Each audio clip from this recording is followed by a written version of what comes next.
Hey kids, it's your old pal, Bill Cipher, but you can call me your new overlord and master for all of eternity. Just kidding for now. But anyways, we're gonna be reacting to some Reddit horror story that some chump posted for some weird reason, because you puny fleshbags like those types of things. Anyways, let's get into the story. So the title of this story is My Wife Has Only Gotten Prettier Since She Was Attacked. Well, that's a weird title. 3 of the worst days of my life have happened within the past year. Each one involved my amazing wife being hurt. Hopefully this is a space where I can share what happened and potentially find some empathy for our unique situation. Empathy on Reddit? Are you crazy? You're more insane than I am. And that's hard to do. Anyways, I'll start at the beginning for some much needed context. Yeah, you probably should. One of my clearest and happiest memories is of the day I first met my wife. I remember it was overcast and chilly outside with the delightful scent of rain in the air. Who thinks the scent of rain is delightful? I was new to Seattle at the time, and as a result, I didn't have any friends, so I decided to head over to a nearby mall and see what there was to do. After spending most of the day browsing through various stores and wondering how I was going to manage city life, I decided to grab an ice cream cone. Yes, I know. Ice cream on a cold day is weird, but it was pineapple-flavored ice cream, which is my absolute favorite. Ew, who eats pineapple-flavored ice cream? Funnily enough, my wife's favorite fruit is pineapple. What can I say? I'm a very lucky guy. Well, if your wife has a pineapple addiction, that means her tongue is going to be sore all the time, and that won't feel good, my guy, if you know what I mean.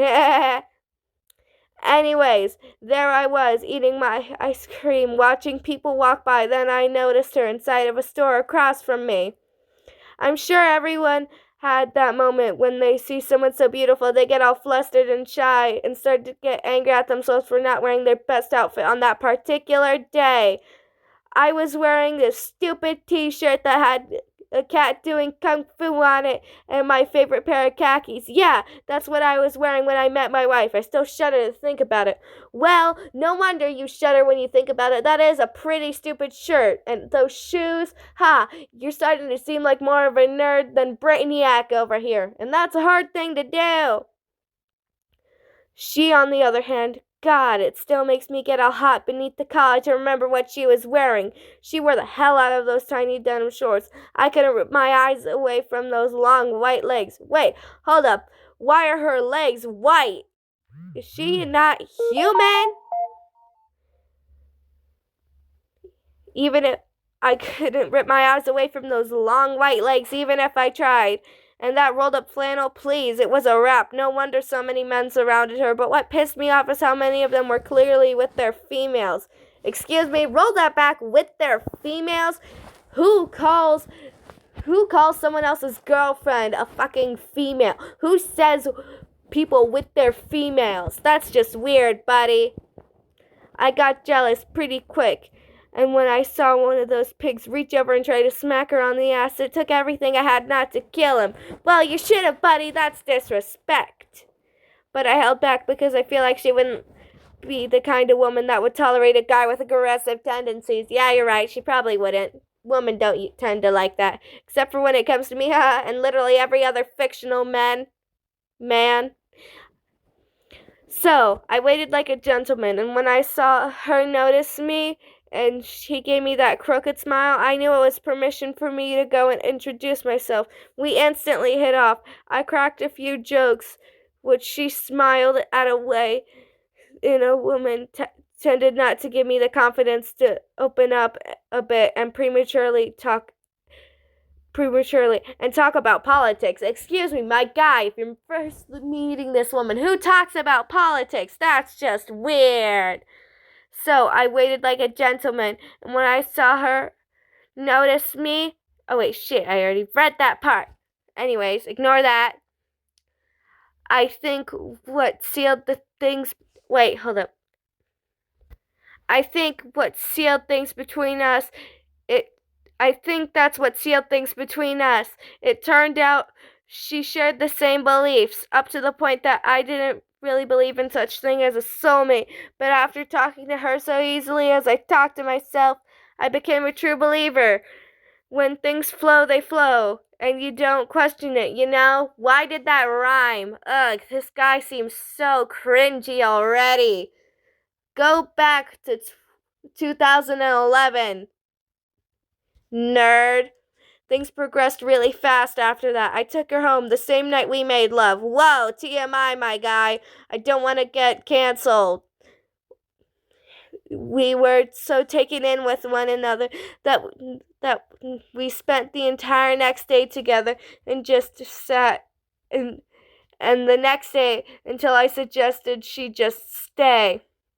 The next week we were married. It was amazing. Whereas before I spent most of my time alone in my apartment, the only real social interaction being at work or whoever was delivering my food that day. Now I was traveling around Washington, going on hikes or eating at new restaurants or staying and watching movies with my beloved. Ugh, this is so cringy. Gosh, you're making me feel sick. On the second weekend of the following month, the first worst day occurred. I brought my wife to my hometown in order to meet my parents. We were both feeling pretty anxious about it, but I promised my wife that they were good people, and despite being more on the conservative side, they did have some Hispanic friends, so I could count on them being open to new kinds of relationships. Well, buddy, I bet you they're not going to react so well to this because your wife's probably a mannequin or something. Totally not foreshadowing. They never even let my wife step through the door. I was horrified. Then my dad insulted my wife and I nearly strangled him to death. I would have strangled him to death too. Ha ha. Thankfully, my wife is a pacifist and was able to calm me down. Otherwise, my dad may have lost his life that day and I would have gone to jail.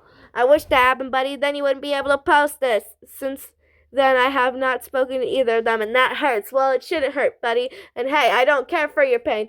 Your pain makes me laugh. Ha ha ha ha ha. The second worst day happened at my job's Halloween party. At first, everyone treated my wife pretty well. They complimented her pirate costume. I was so relieved to see that. Then, while I was using the restroom, my drunk-ass manager tried to pull up her top. Oh God. Oh God. My wife was so scared she wasn't able to cry out for help, but she shouldn't have had to in the first place because practically the entire office was watching.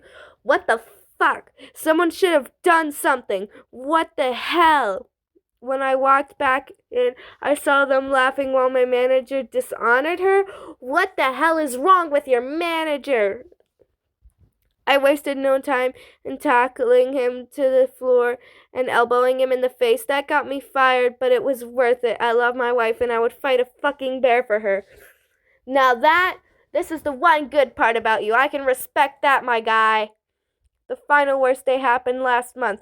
We were both feeling pretty down in the dumps, so we decided to catch a movie and then grab some pineapple ice cream afterwards. I blame myself for what happened next. Oh God, I hope nothing bad happened to her. Foreshadowing. We were walking through a park enjoying our ice cream when I noticed we were being followed. There were 3 guys all in their early 20s. They had the worst grins on their faces. They started whistling and calling out to us. I felt so much regret for allowing her to step out in that lace camisole, which for you swines that don't know, that's basically a tank top. You can search it up yourself. They began chasing us not long after. She was in heels, and I'm not athletic, so they quickly got their hands on us. I was forced to watch as they ripped the hair off her head and stole her clothes and broke those beautiful legs of hers in half. I screamed so much I lost my voice and coughed up blood, yet no one wanted to help. They took one look at the damage done to my wife, and they must have judged she had no chance of survival. Damn, that's cold. But hey, that's just how it is in this life. It's kill or be killed. Ha, Undertale reference. But my wife is tough. She gave me the strength to stand up and run back to the apartment. While she regained her strength, I promised that I would do whatever it took to get her feeling pretty again. She told me that the first thing she wanted was hair. I looked at her shiny bald head and nodded in agreement. Hold up. Shiny bald head. Seriously? You didn't have to throw in the shiny. I asked her what kind, and she said her favorite was Indian hair. Not Indian as from India, Indian as in Native American. Ah, good taste. So I got it for her. She looked amazing with those long, dark tresses, even better than before. Next, she asked for bigger lips.